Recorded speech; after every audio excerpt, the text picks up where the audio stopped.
What's up, guys? Super K Sharpening. I'm back with another knife as promised. I have the Boker Mini AK, and I gotta say this one's pretty awesome. It fires like a cannon. The spring mechanism on it is really fantastic. I already have it started. I've got it taken up to the 400 grit stones here. And then also what I'm gonna be doing today with this video is, if y'all stick around till, let's say, the 2200 grit stones, so the gray side of these, I'm gonna give y'all a little sneak peek of what my next sharpening video is gonna be. I have it out here on the table, but it's hidden right now. If y'all stick around until at least the 2200 grit stones, I will give y'all a little sneak peek of what we're gonna be sharpening. I'm gonna try to get these lights fixed up to where it's not so blinding. Even that right there is a lot better, so y'all can see. I know if I turn that one off, sometimes it gets a little too dark. There we go. Actually, we'll stick with that for today. So, like I said, this is the Boker AK, but it's the mini version. Oop, not enough. It's the mini AK. So, we're going to get this one going here. And like I said, I've already got it started, so we can have a little bit shorter video. But once again, to repeat myself, if y'all stick around to the 2200 grit stones, I'm going to give you a sneak peek on what the next knife's going to be. Here we go.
And I wasn't really sure whether or not this one would clamp on my wicked edge.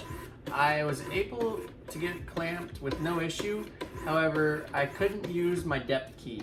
So the depth key has two different holes. There's the top one and the bottom one. I thought the top would be good, but it was gonna cause the knife to tilt. And this is one of my own knives, so I didn't put any tape on it. I didn't really feel like it was needed. I knew this one, if I just set it in there without the depth key, I could get it to where it's straight and level enough to where I'd be happy with the results, as well as I was confident it wouldn't tilt or anything, which I haven't had any issue up to now with it tilting or moving at all. But the wicked edge was able to clamp onto it, which I was really excited about. Even with these smaller knives like that, I mean, the blade is probably only about that thick on this guy. It had no issue with it whatsoever. Really excited about that.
All right, guys, we're only a couple stones away from the sneak peek. You got to stick around to see it. It's a good one. Pretty excited about it. This is one of my own personal knives that I ordered too. So yeah, it's a good one. Y'all stick around and I'll show you what it is.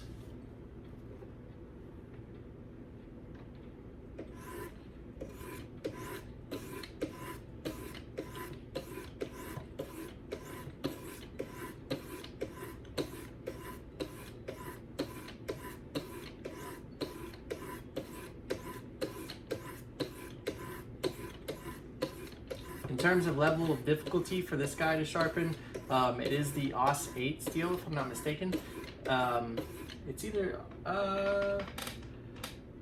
it's AUS 8. So it's really easy to sharpen. Like I said, the only thing I was concerned about was the clamping. If I wasn't able to clamp it on this one, I would have sharpened it with my KME, and I would have shown you all that. As well as with the KME, I have the small knife or pin knife attachment. So I mean, that thing can sharpen all the way up to a Victorinox SD Classic, which I may have one on the table.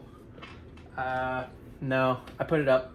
It's one of those really small keychain knives, similar to the size in the Kershaw Cinder, which I've already sharpened, but this is not the sneak peek, guys, so don't you worry. It's something, love the Kershaw Cinder, really cool, fun little knife, a little bottle opener, integrally built into it, but this is not the sneak peek knife, guys.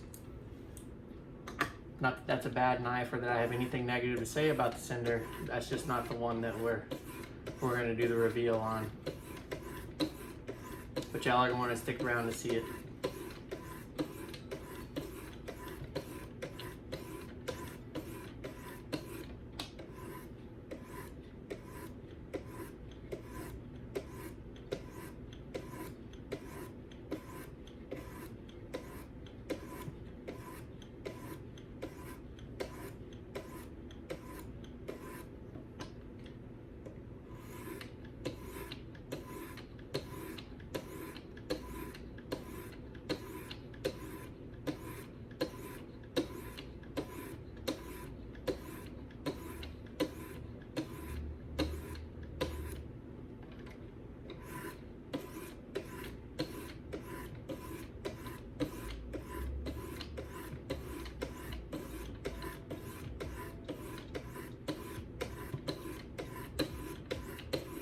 If this video gets a bunch of likes or comments, I'm gonna start doing the reveals more often in my videos. So if y'all really enjoy that kind of stuff, I'll be happy to include that if I have the resources available to do so.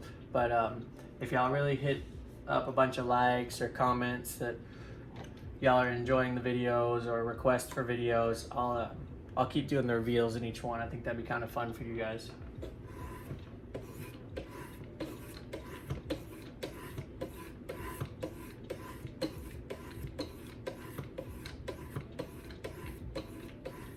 This knife is really awesome. It's very light. I had it in my pocket today and I didn't notice it at all, which was pretty cool. Almost so much so that like you start checking for your knife. Not an issue. I actually have been kind of leaning towards smaller knives recently. I think they're a lot of fun. I have one that's really iconic that I'll probably make a video on. I've got the Wee Knives, the Banter, which is the one that was custom designed by the guy from Blade HQ, Ben Banters, which is a really fantastic knife. I might do a sharpening video on that. You guys let me know what you think, whether or not you want to see that, and I'll be happy to do it. I've actually already sharpened it, so maybe what we'll do is we will either strop it or take it from the 1000 grit up. We'll see. Depends how dull it is. I haven't used it a whole lot because I enjoy it so much, which I know sounds kind of backwards. The knives that I really enjoy, I try not to hard use them too much because I enjoy them and I like the aesthetic value of them. But I still use them just kind of light duty, I guess, if you will.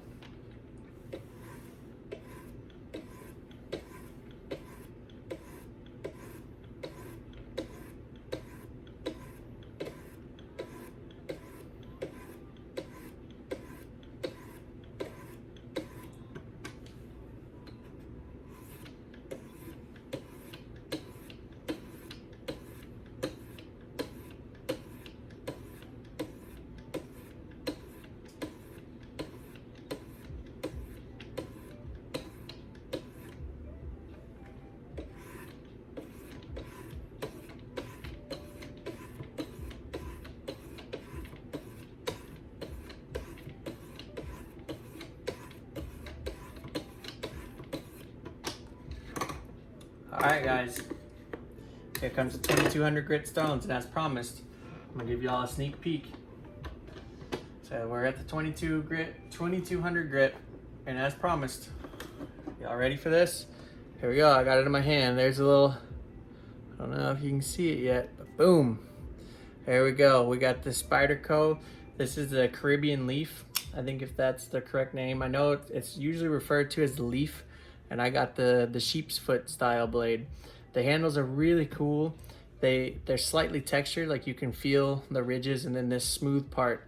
The part in the middle is real smooth, but really cool. I really liked the design of the blade, the sheep's foot with the rounded tip, which is more for aquatics. So if you drop your knife, it's not gonna stab down into the boat or anything and cause a hole. I don't do any boating myself, but I really like the shape and the design of this knife. I feel like it's gonna be a really good user. And this one is in the LC200N, which is a fairly new steel that Spyderco has been using a lot more recently. But this knife has incredible ergonomics in your hand. Has a nice, real good purchase. Has some good jimping up here on the top that I really like. And then it has a nice finger choil. So yeah, I don't feel like this is gonna go anywhere out of my hand if I was to put it to some hard use. And then it has the 2-direction pocket clip, so you can change it on either side. It's already set up the way I like it, but really excited to sharpen this. I'm gonna give y'all, this is that sneak peek that I promised. So this is the Spyderco, I want to say it's called the Caribbean leaf, but like I said, most times I see it's just called the leaf that I see on the blade websites. But this is one that I had to add to my collection. But there it is, guys. This will be the next knife that we sharpen on video. Hope y'all are ready. But anyway, let's continue with the Boker here, and we'll get it finished up, and then we'll go to the straps.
Sorry about that, my cat feeder just went off.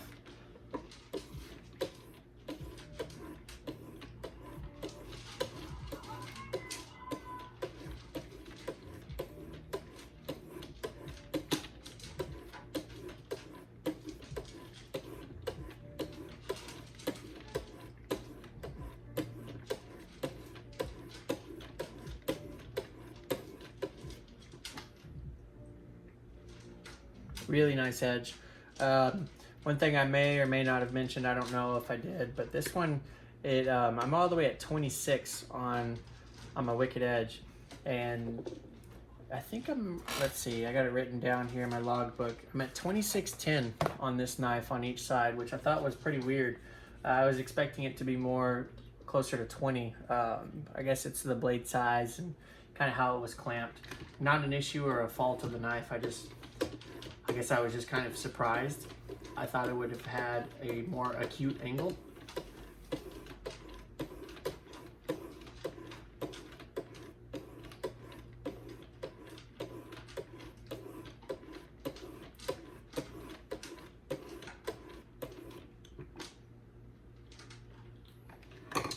All right, guys, let's go for some strops.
All right, guys. I know it's not gonna come up on the camera, but there you go. Nice little shimmer off the edge. So this is gonna be my carry for tomorrow. I cut a lot of saran wrap at work, but this is what I was talking about. So just a simple push button automatic, and I mean, just kind of a size comparison to my hand. It's a fairly smaller knife. Let me see, I'll have another comparison for you. So we've got the Civivi Elementum. I got that one in copper. So I mean, as you can see, it's similar in size, but still a lot smaller. But check this out. This thing fires like a rocket. Pretty awesome knife. Really excited to have it. Has really good ergonomics, even in my hands. Real good ergonomics. I get a good purchase on it, and I don't feel like it's going anywhere. But anyway, guys, I'm Super K Sharpening. If you want to see any of my work, check out my Instagram, Super K Sharpening. You'll find me. I got the Texas flag with the K in the middle. I don't post all of my videos or links to my YouTube on there. I like to kind of have two different outlets of social media. So for those of y'all who follow me on YouTube, thank you so much. For anybody new coming to my channel, just checking out the videos, I'd really appreciate a comment and a subscription. It helps me out. Also, let me know what y'all want to see. If I have the knife, or I can get the knife, or if someone sends me the knife, whenever COVID stops, I'm going to start sharpening more customers' knives. But whenever all that kind of slows down, I'll start sharpening for customers again. But most of these knives are mine, or just kind of people I work with. So I'm not really at the level of comfort yet to start taking like shipments of knives. But as soon as all this settles down, I'm going to start doing that. But anyway, guys, I'm Super K Sharpening. Lastly, I know I've said it a couple times, but like, comment, and subscribe, and go to my Instagram, subscribe on there too, or follow me on Instagram. But anyway, one last for the road. That's the Boker Mini AK. Awesome knife. Get you one.